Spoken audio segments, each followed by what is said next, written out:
Alors, donc, JSON, comme je disais, ça permet l'échange de données. L'acronyme, ça veut dire JavaScript Object Notation. Et donc, ça vient de la notation JavaScript. Si vous vous souvenez, les tableaux, on les notait avec les crochets. Yak. Les objets, on les notait avec les accolades. Eh bien, c'est cette notation qui est utilisée maintenant pour échanger les données entre différentes applications qui peuvent être développées par différents langages. Alors, si vous venez ici dans le site de JSON, si vous allez tout en bas du site, eh bien, vous allez trouver plein de bibliothèques pour tous les langages.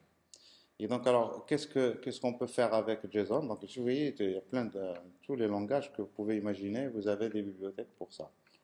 Et donc, alors, qu'est-ce que ça veut dire tout ça? Eh bien, je manipule des objets au niveau de JavaScript, hein, une variable qui contient des objets, un objet.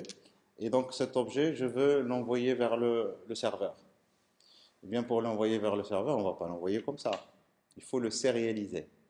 Eh bien, le sérialiser, c'est le transformer en texte. Et donc, JSON, c'est du texte. On va l'envoyer vers le serveur, et quand il arrive vers le serveur, ça va être du texte. Et on va le transformer, faire l'opération inverse pour obtenir l'objet. Et on va continuer à le manipuler. Et quel que soit, donc ici, alors sur le serveur, ça peut être du PHP par exemple. Et donc on a besoin de deux fonctions pour travailler. Une fonction pour sérialiser et une autre fonction pour désérialiser, tout simplement. Et toutes les bibliothèques que vous voyez ici en bas, ils vont présenter toutes les deux fonctions, sérialiser, désérialiser. Alors, dans chaque langage, on va leur donner des noms différents. On verra qu'au niveau de JavaScript, les noms de ces fonctions, c'est stringify. Je suis stringify, rendre string. Et puis, l'opération inverse, c'est parse. Quand je reçois des données du serveur, qui sont sous format JSON, pour les parser, c'est parse. D'accord? Alors maintenant, au niveau du langage, pour comprendre maintenant qu'est-ce qu'on peut mettre au niveau du JSON, parce que c'est du texte. Vous pouvez écrire du JSON dans un fichier JSON, un fichier texte. Alors, les objets, c'est accolade. Accolade, pour fermer, c'est accolade. Un objet peut être vide. Vous voyez ici le trait, peut être vide. Mais s'il contient quelque chose, ça doit être une string, deux points, une valeur. Et string, c'est la clé, et ça, c'est la valeur. S'il contient plusieurs, virgule, séparateur, et ça continue, et après on sort. Et ça, on le sait, parce qu'on a déjà manipulé des objets au niveau de JavaScript. Hein? Non, non, non, c'est pas, alors, je fais ici, on le fait ici. On fait, var O égale, hein, je crée un objet, c'est ça l'objet, et donc ici, un attribut A de point 23. Ok, donc alors ça, c'est un objet. Donc si je dis A, alors c'est O plutôt, O. Et donc il s'agit d'un objet, ça devrait être string. Maintenant, si je veux transformer ça en JSON, on a une bibliothèque ici qui s'appelle JSON au niveau de JavaScript. Il est implémenté dans tous les browsers, si vous voulez être sûr. Donc c'est can I use? Can I use? Et donc on va aller voir. Donc on a dit c'est JSON, JSON. Et donc vous voyez que tous les navigateurs maintenant ils prennent en charge JSON. Ce qui n'était pas le cas avant, mais maintenant JSON. Je veux donc ici alors qu'est-ce qu'il me présente cet objet JSON? Eh bien vous avez stringify,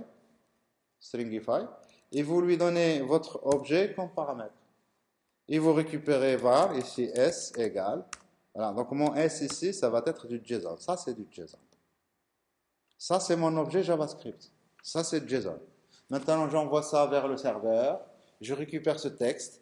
Et bien, je vais faire l'opération inverse. Si c'est du PHP, ça va être une fonction qui s'appelle JSON decode. En PHP, il y a deux fonctions. JSON encode, JSON decode. Et donc décoder et encoder. Chaque langage, il va donner donc vous allez voir toujours ces deux fonctions. Alors je reviens vers le site ici. Donc s'il s'agit d'objets, c'est cette syntaxe. Maintenant, un objet, qu'est-ce qu'il contient? Donc il va contenir une valeur. Des clés valeurs. Il peut y avoir plusieurs. Alors un tableau, c'est crochet. Et puis, crochet de fermeture. Un tableau peut être vide. Et s'il contient quelque chose, c'est des values.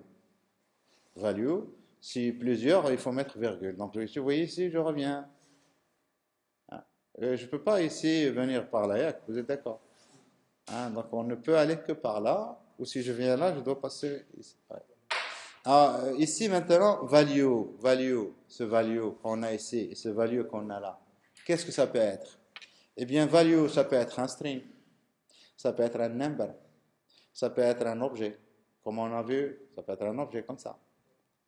Et ça peut être un array.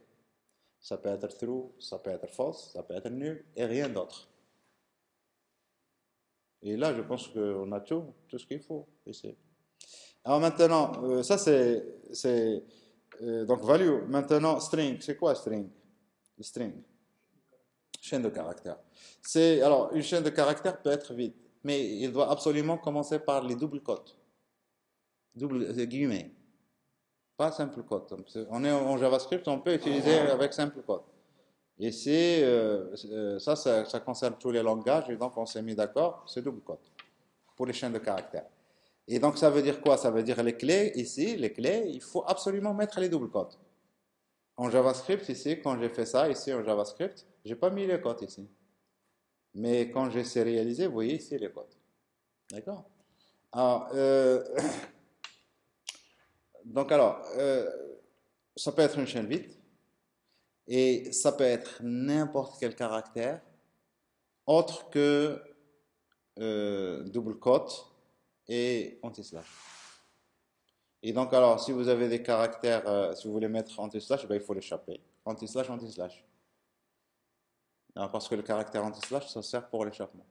D'accord? Et les codes, si vous voulez les mettre, les doubles codes, il faut l'échapper. Et puis, vous avez d'autres raccourcis ici. D'accord? Et vous pouvez même mettre le code hexadécimal du caractère.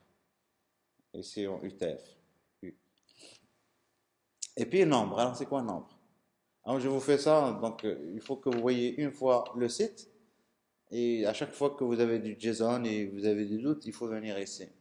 Comment on écrit un nombre?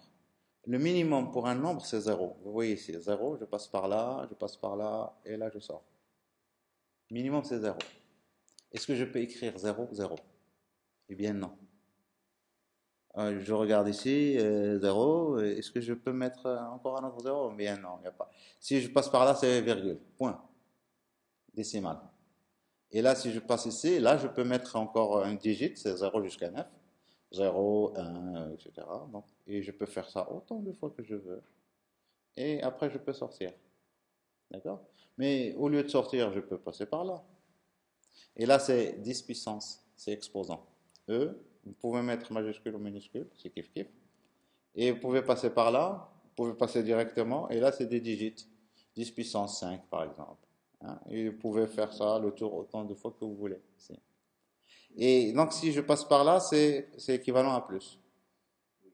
D'accord? Mais alors, donc ici, si vous voulez un nombre négatif, il faut passer par moins. D'accord?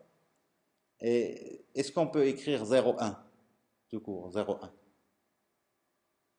Alors, si je regarde ici, si je veux 0 au début, je passe par là.